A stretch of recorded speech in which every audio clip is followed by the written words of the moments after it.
As today I watched the Mariners lose again to the Athletics, I only had one thought. Why?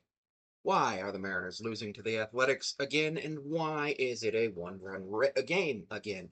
And the answer to that question is just because the Athletics actually have good pitching, and the Athletics have been a really good offensive team since the All-Star break. Unfortunately, that's not great. Joining me for this video. Remember, if you like the video. Don't forget to subscribe, comment, share, and ring that bell if you want to get notified every time a new video goes live. I publish multiple videos The a Mariners day. currently sit 2.5 games back or ahead of Kansas City for the final wild card spot, tied with um, the Yankees and 1.5 games behind the Red Sox for the final wild or for the first wild card spot. The Mariners today lost 2-1. The win went to Ferguson and the loss went to Ferguson, which is actually I think one of the first times that's happened for the Mariners. Um, The Mariners today had 1 run on 3 hits with 4 walks and 7 strikeouts. The Athletics today had 2 runs on 5 hits with 2 RBIs, of course, and 5 walks with 7 strikeouts. Victor Robles stole his 4th base of the season off Newcomb and Shea Langoliers, which was awesome. Mariners went 0 for 5 with runners in scoring position. The only run the Mariners scored was Randy Arozarena 6th inning leadoff home run off Springs. Randy Arozarena tied the game.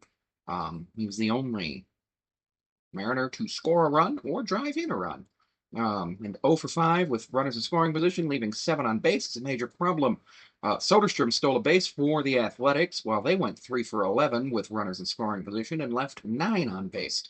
Now, 9 on base, you would think, that's a lot. But they scored their extra inning runner. The Mariners did not. Springs went 5 1/3, 2 hits, 1 run. It was earned, walked 2, struck out 3. Kelly struck out 2.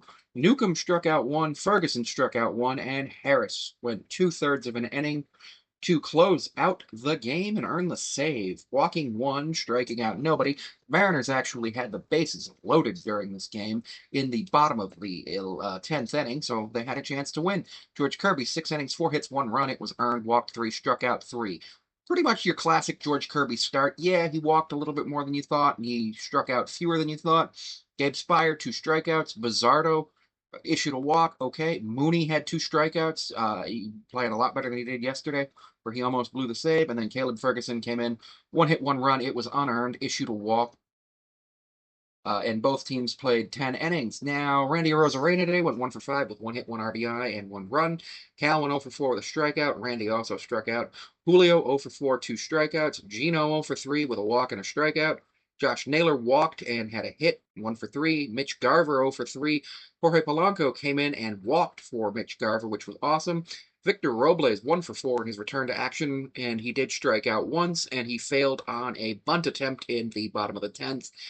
Just a little bit of unlucky there, and I don't disagree with the decision to try to move the runner over, as the Mariners at that time were only down 1, and moving the runner over would have been probably the best decision, but unfortunately it didn't work out. J.P. Crawford 0 for 4 with a strikeout. Cole Young 0 for 3 with a walk.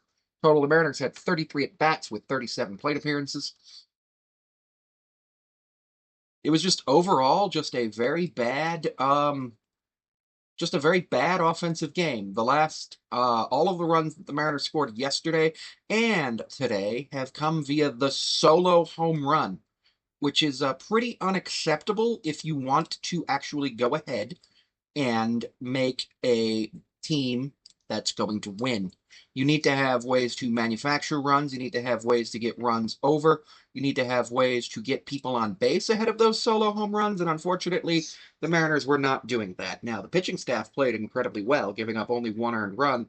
And had the Athletics not had a runner the on second base in the top of the 10th, it's very likely that we're still playing right now, or the Mariners would have walked it off in the bottom of the 10th because they would have played a little differently. But we don't live in a world where it's ifs and buts. And unfortunately, we live in a world where this will go down in the loss column for the Mariners. And it's a loss that the Mariners really can't afford right now as they look to go and make a deep run into the playoffs. Now, you may ask yourself, didn't you report that Victor Robles was suspended for 10 games the other day? And the answer to that question is yes. Victor Robles was suspended for 10 games and is still technically suspended for 10 games.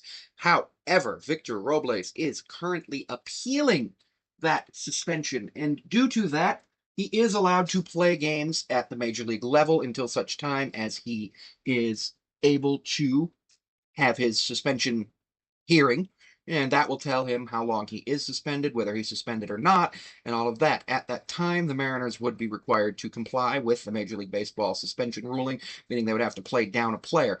In addition to Victor Robles being reinstated from the 60-day injured list today, unfortunately, Dylan Moore was designated for assignment. Dylan Moore had basically a negative 200 WR, or negative 100 WRC plus since April or since May, and unfortunately, he was one of the worst players in baseball and was not doing well on the team.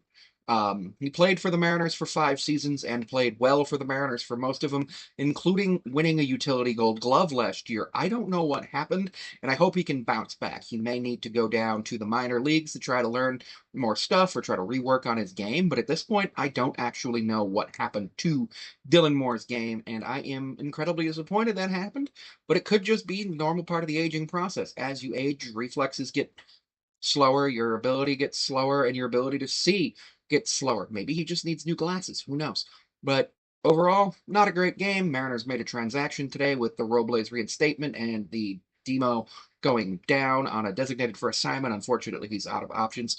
So we will see the Mariners for the first time all season have their projected starting outfield and their projected starting rotation. Mariners have one more game against the Athletics tomorrow or tonight, and then 3 games against the Padres to finish off the Vader Cup.